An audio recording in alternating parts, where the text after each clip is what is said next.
La masculinité positive représente un des leviers essentiels permettant d'améliorer la condition et la position des femmes dans une perspective de transformation du rapport entre les femmes et les hommes.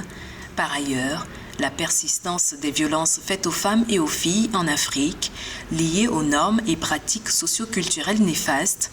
démontre qu'il est impossible d'atteindre un développement durable tant que les droits à la vie, à la santé et à l'intégrité physique ne sont pas garantis à tous, soulignent les chefs d'État et de gouvernement africains. L'Afrique ne peut aspirer à la mise en œuvre de l'agenda 2063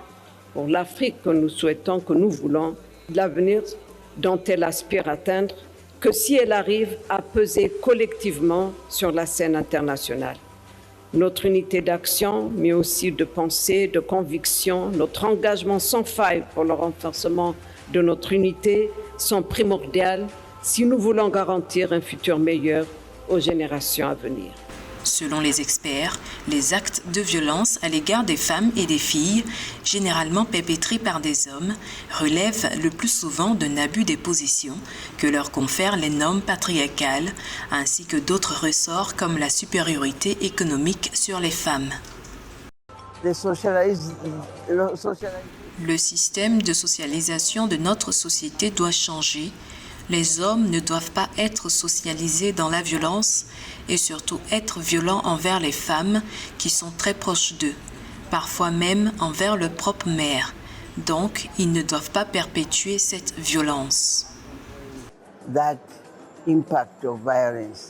Les efforts collectifs des chefs d'État et de gouvernement de l'Union africaine ont mené à l'émergence en 2021 la déclaration de Kinshasa stipulant l'élaboration de la Convention de l'Union africaine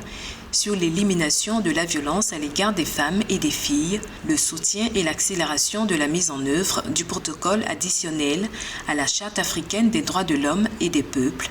relatif aux droits de la femme en Afrique, la participation active et le leadership des femmes et des filles dans toutes les sphères politiques, sociales, culturelles et économiques du continent. Depuis la mise en place de cet agenda de l'Union africaine pour la masculinité positive, nous ne cessons de lutter un peu partout dans le continent pour faire comprendre ce que c'est réellement la masculinité positive, ce que nous entendons par la masculinité positive dans le contexte africain. Nous sommes ici pour se concerter avec les femmes leaders,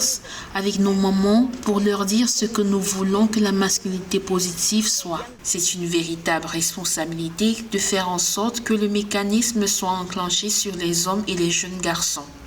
Force est de reconnaître que le développement durable ne peut être atteint sans l'élimination de toute forme de discrimination à l'égard de la femme et de la jeune fille. Cette volonté des leaders africains de lier la question des objectifs de développement durable et la situation des femmes n'est pas qu'un droit humain fondamental, mais constitue une base incontournable pour bâtir un projet de société juste et équitable.